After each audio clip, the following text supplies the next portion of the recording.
Welcome to Season 3 of Unapologetically Woman. We're celebrating phenomenal women all across Kentucky who make no apologies for their perspectives or the impacts that they're making in the community. Today we're celebrating Lauren Sherrow. Lauren is a wife, a mom, an educator, and she is board chair at GLSEN Bluegrass, where she works to create safe and affirming spaces for LGBTQ+ students. Unapologetically Woman, Lauren Sherrow, that's you. Congratulations. Thank you. I'm honored to be here. Well, and you have been a Lexingtonian all of your life. I have, yep. Tell us about that. I went to high school at Lafayette, I went to preschool at Lafayette, I went to high school at Lafayette, and now I've taught there for 15 years and live nearby, and our kids go there. So Lafayette is pretty solidly in my blood, and then went to UK for both my bachelor's and my master's. And so you specialize in children with special needs. Yes, I teach kids with moderate to severe disabilities, so my students can stay until their 21st birthdays, and so we focus a lot on vocational skills and independent living skills, because we want them to be as independent as possible when they leave, and that can look very different depending on the student. On what their goals are. Mm-hmm. And so why? What made you interested in, why was this your calling? Like a lot of special educators, I have a family member with a disability, and that's what gets us interested in it. That's what gets us familiar and comfortable being around people with disabilities. And so I started college wanting to be a nurse midwife, and quickly realized that anatomy and physiology was not how my brain worked. And so I dropped out of that and took a bunch of women's studies and geography classes and loved those. And finally my parents were like, listen, you gotta get on track. We can't just keep paying for college for you to go to fun classes. And so I took a career test, and it said, oh, you should be a teacher. And I was like, duh, I'll be a special ed teacher. And once I realized that, I was like, yeah, this is it. That's your calling. That's it. That's your calling. And you have 2 children of your own. Yes, I have a daughter and a stepdaughter. Wow. Yeah. And we can't leave out that you're also married to our newest Vice Mayor, Dan Wu. Yeah. How has that changed everything for you and your family? In some ways, a lot. Campaigning last year was really hard. I am so glad to not be campaigning anymore. In other ways, it's not that different because, you know, in a lot of ways, it's still a 9-to-5 job for him. We just have more fun it seems like things it's a 9 to midnight job. Yeah, true, true. We do get to go to fun things. And so sometimes I realize, people will say oh, Dan, and I'm like, oh, how do you know my husband? And they're like, he's the vice mayor. And I'm like, oh yeah, I forget that You're people like, know he's him. not that important, he's just my husband. Yeah, exactly. Don't make his head any bigger than it can be already. Oh, it's the red suit for me. Yeah, well, red is a lucky color in China, or in Chinese culture, and also he just looks really good in it, so. Oh, you said you said the right words there. So I'm looking at your earrings. You do a lot of work and advocating for the LGBTQ+ community. Yes, yeah, that's my business. I just want every kid to feel safe to come out, however they identify. And I want kids to feel affirmed and that it's okay, whoever they are, that their identity is valid, that they're welcome wherever they are. And I think you live this too, because I'm looking at you and you have pinkish reddish hair, you're tatted up, you come and you are unapologetic in the way that you present yourself, which would make other people comfortable, I would think, working with you or trusting in you. So, yeah, I think something I do that I really enjoy is radical vulnerability, and I like to think of it as a reverse pyramid scheme. Is when I'm vulnerable with people, then that opens up space for them to be vulnerable as well, and then if they're vulnerable with other people, then it just continues to make space for more and more people to be vulnerable with each other. And I think that's where a lot of the deep, juicy connection work happens, is when we're willing to open up and say the stuff that's kind of uncomfortable, but that we're all feeling, because it normalizes it. And so tell me about GLSEN of the Bluegrass. So GLSEN is a national nonprofit, and they've been working to make safe and affirming schools for LGBTQ youth since, I think, 1991. And so we're the Bluegrass chapter, and we're statewide. And you're the chair. And I'm the chair, yes. And so We help students form gender and sexuality alliances, or GSAs. We help teachers create more inclusive curriculum because we know that every student deserves to see themselves represented in the curriculum. When we think about curriculum, we want it to be both a window and a mirror.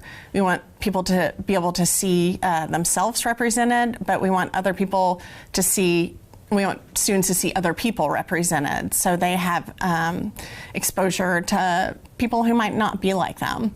And we train other teachers how to make safe and affirming schools and how to be supportive of their LGBTQ students. And that takes a lot of advocacy, because Frankfurt has been really active this last season. Yeah. There's been a slate of hate, and almost all of it is going against trans youth. So them making laws that affect some of the most vulnerable members of our population, and that there's absolutely no research that supports what they're doing. Every major medical organization in the United States says trans-affirming medical care is literally life-saving care. Mm-hmm. And so it's really frustrating and really maddening that they have done this, and that they know it's going to hurt trans kids, and do you think that it's being done because of lack of knowledge, or you think that it's being done because I think it's a bigger issue. So these bills are created by national political action committees and then sent to states with specific language for them to adopt and then put into committee for each state legislature. And so it's really more of a social thing. They know it gets people riled up. They know it scares a lot of people. If you've never met a trans person and what you're being told is that they're coming after you in a bathroom, that sounds scary. Or that they're coming after your kids in a bathroom, that's really terrifying, because we all want to protect our kids. And so it's kind of just fear-mongering. And it's a show of fear-mongering that's unfortunately going to affect a lot of kids and put a lot of kids in danger. But how proud were you of the kids that showed up to protest? They're doing so much good work. It's so hard to come out and to be themselves.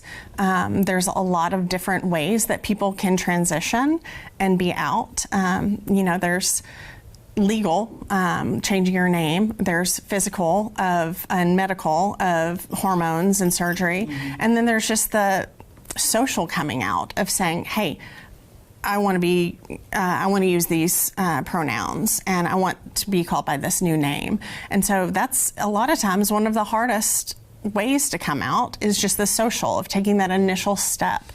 And so for these students who have taken that initial step to continue advocating for themselves, it's just so powerful, because that's something, unfortunately, that they're going to have to keep doing for the rest of their lives, especially living in a state of Kentucky where people are making laws against them. But they've just been incredible. When I saw the news and I saw the students doing a walkout, mm-hmm. I immediately thought about you. Yep, that was I was the one who helped the students lead that, and they're just an incredible group of student leaders, and I hope that they will continue that leadership after high school and become leaders in our LGBTQ community. Wow. And so when you were working with the kiddos to get this going, did they come to you and say, hey, this is what we want to do something, help us? Yes. Kids, a lot of times, their brains are underdeveloped. They also don't necessarily have a lot of autonomy and say in their lives and where they get to go and what they get to do. And so when these bills started being proposed, a lot of times, if they can't vote for these people, one thing they can do is to take action.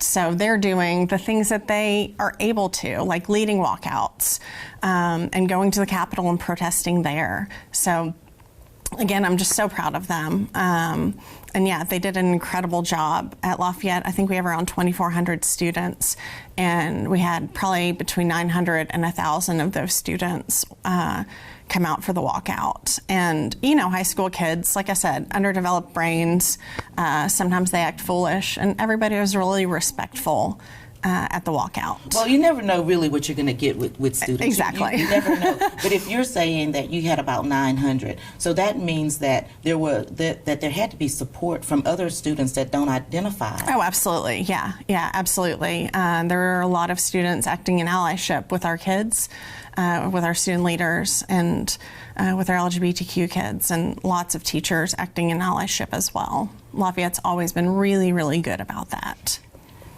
What's going to be next for you? Because I know that is this going to be ongoing? And why is this important for you personally? It's an ongoing thing. I hope it's not ongoing, because I hope we get to a point where we work ourselves out of a job. We don't need to do this work anymore, and we can move on to other work for continue work for other groups, marginalized groups. It's important to me. It's always been important to me. I'm queer, and I needed role models in my life where I could see myself represented as an adult, as a queer adult, and I didn't have that.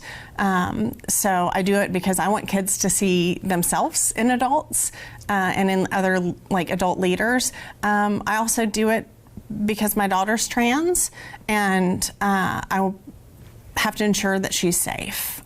For years when I was training other parents and other teachers, if they told me oh, my kid's trans, I'd be like, great, here's some things we can do. And I was always positive and bubbly. And then when my daughter came out, I realized how much fear I had all of a sudden that hadn't been there before, and that I hadn't. Because now it's real personal. Exactly. And now my daughter's always in danger. And I am more reluctant to let her walk to work, of is somebody going to see her walking and hurt her?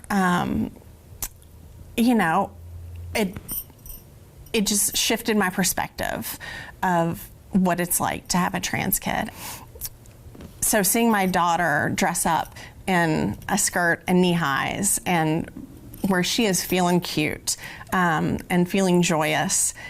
Trans joy is absolutely an act of resistance, and in a state where our legislators are being hateful and denying them basic humanity, seeing that trans joy in your kid is incredible.